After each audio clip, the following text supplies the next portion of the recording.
Good morning. मैं आपकी community health officer Sonam Tomar. तो मैं आपके सामने एक छोटा टॉपिक लेकर आई हूँ, डेंगू फीवर। तो डेंगू फीवर क्या होता है और क्या क्या इसके लक्षण होते हैं और कैसे हम इससे बच सकते हैं। तो आइए हम स्टार्ट करते हैं डेंगू फीवर। तो डेंगू फीवर क्या है? डेंगू फीवर एक वायरल इन्फेक्शन डिजीज़ है जो कि मच्छर के काटने से फैलता है। तो जो मच्छर है Aedes aegypti and Aedes albopictus, Aedes albopictus mosquitoes. तो ये मॉस्किटोज़ होते हैं, ये दिन में काटते हैं और ये ठहरे हुए पानी में अपने अंडे देते हैं। ये जो मॉस्किटोज़ होते हैं ये ठहरे हुए पानी में पनपते हैं। तो हमें क्या करना है, अपने आसपास पानी को इकट्ठा नहीं होने देना है। तो आइए हम बताते हैं कि जो मॉस्किटोज़ होते हैं वो एक पर्सन से दूसरे पर्सन को बाइट करते हैं तो डेंगू फीवर फैलता है। तो क्या करता है, जैसे हम इंसान खाना खाते हैं तो जब तक हमारा पेट नहीं भरता है हम लोग खाना खाते हैं। तो वैसे ही क्या होता है, मॉस्किटोज़ भी जब तक उनका पेट नहीं भरेगा तो क्या करेगा, वो पेशेंट को काटेगा, बाइट करेगा। तो बाइट कैसे करेगा, जैसे अभी बाई चांस एक पर्सन से दूसरे पर्सन को बाइट करता है पेशेंट, तो जैसे हमारी एक छोटी कम्युनिटीज़ होती है, गांव होता है, तो उसमें मॉस्किटो होता है एक पर्सन से दूसरे पर्सन को बाइट करता है। तो उससे कैसे जैसे अगर किसी पेशेंट को इन्फेक्शन होगा तो दूसरे पेशेंट को फैल जाएगा, पर्सन को फैल जाएगा।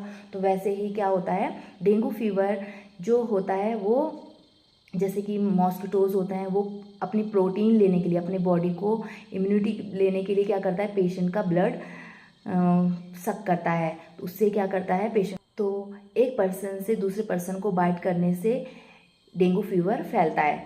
तो क्या क्या इसके लक्षण हैं आइए मैं बताती हूँ, सिम्टम्स। तो सबसे पहले क्या होता है, पेशेंट को तेज़ बुखार आने लगेगा, पेशेंट को फीवर होगा। देन उसके बाद हेडेक होगा, पेशेंट को सीवियर हेडेक होगा।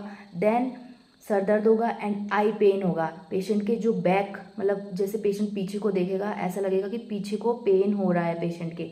तो क्या होगा, पेशेंट को आई पेन होगा, हेडेक होगा एंड लिथार्जी हो जाएगा पेशेंट एंड रेस्टलेसनेस फील करेगा पेशेंट, बॉडी पेन होगा। देन पेशेंट को वॉमिटिंग होगी एंड नोजिया फील होगा।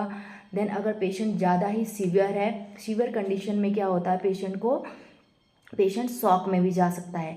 तो शॉक में कैसे जाएगा पेशेंट को इंटरनल ब्लीडिंग होगी। अगर इंटरनल ब्लीडिंग जैसे gums bleeding and blood in stool and urine में ब्लड आएगा। देन नोज ब्लीडिंग होगी पेशेंट को, तो पेशेंट क्या होगा, शॉक में चला जाएगा। तो इससे क्या करेंगे हम, इससे प्रिवेंट करने के लिए पेशेंट को क्या करेंगे, हम एडवाइस करेंगे कि पेशेंट को एडवाइस करेंगे कि हॉस्पिटलाइज होना है और पेशेंट को रेफ़र कर देना है हॉस्पिटल में। घर में कभी भी कोई ऐसा इलाज ना करें कि पेशेंट को आगे प्रॉब्लम हो सके। तो उसमें क्या करते हैं हम, पेशेंट का जो डायग्नोस्टिक टेस्ट करते हैं हॉस्पिटल में, ब्लड टेस्ट होगा पेशेंट का एंड WBC काउंट टेस्ट होगा, white blood cell. Then patient का प्लेटलेट चेक होंगे एंड HB काउंट चेक होगा, जिसमें जैसे HB पेशेंट का लॉस हो जाएगा, जैसे अगर ब्लड लॉस हो रहा है तो पेशेंट क्या होगा, HB भी लो हो जाएगा पेशेंट का। तो उससे क्या करेंगे, पेशेंट का HB भी टेस्ट करेंगे, हीमोग्लोबिन टेस्ट चेक करेंगे और प्लेटलेट्स चेक करेंगे पेशेंट का। प्लेटलेट्स 1 लाख से 4 लाख पेशेंट का नॉर्मल प्लेटलेट्स होते हैं। जो नॉर्मल प्लेटलेट्स काउंट होती है वो 1 लाख से 4 लाख नॉर्मल प्लेटलेट्स काउंट होती है। तो पेशेंट का ये टेस्ट करेंगे। देन उसके बाद क्या करते हैं, पेशेंट का जो ट्रीटमेंट होता है हॉस्पिटल में, जो डॉक्टर प्रिस्क्रिप्शन करता है, पैरासीटामोल दे सकते हैं 500 mg। पेशेंट को पैरासीटामोल देंगे एंड फ्लू डाइट देंगे। पेशेंट को कहेंगे कि ज़्यादा से ज़्यादा पानी पीना है एंड ORS भी ले सकता है पेशेंट। फूड्स में ऑरल ज़्यादा से ज़्यादा लेना है, ORS ले सकता है पेशेंट। देन खिचड़ी या फिर दलिया क्या करता है, पेशेंट खान पान में ले सकता है। तो ये था हमारा ट्रीटमेंट। एंड अगर पेशेंट सीवियर पेशेंट है तो सीवियर पेशेंट को क्या करेंगे, हम हॉस्पिटल के लिए भेज देंगे एंड IV फ्लूइड्स डॉक्टर के अकॉर्डिंग IV फ्लूइड्स देते हैं। देन अगर पेशेंट क्या होता है, ब्लीडिंग पेशेंट आता है, ब्लीडिंग पेशेंट हो तो उसमें क्या करते हैं, पेशेंट को ब्लड ट्रांसफ्यूजन कराएंगे और प्लेटलेट्स अगर लो है तो डिक्रीज़ है, अगर प्लेटलेट्स काउंट तो क्या करेंगे, प्लेटलेट्स भी ट्रांसफ्यूज करेंगे। तो ये था हमारा ट्रीटमेंट। देन बचाव हम कैसे कर सकते हैं, घर में हम कैसे बचाव कर सकते हैं। सबसे पहले हमें क्या करना है, इसका कोई भी ऐसा मतलब इलाज नहीं है कि हम लोग घर पे मेडिसिन दे सकते हैं, या इसका जो बचाव है वो हम लोग खुद ही अपना प्रोटेक्शन कर सकते हैं, क्योंकि ये मच्छर के काटने से फैलता है डेंगू फीवर।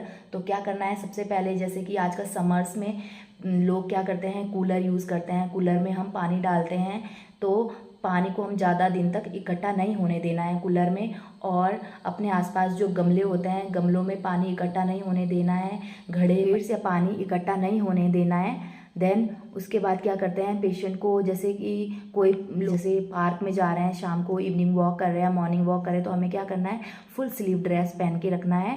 तो उससे क्या होता है, मच्छर हमें काट नहीं पाएंगे। तो ये था हमारा बचाव।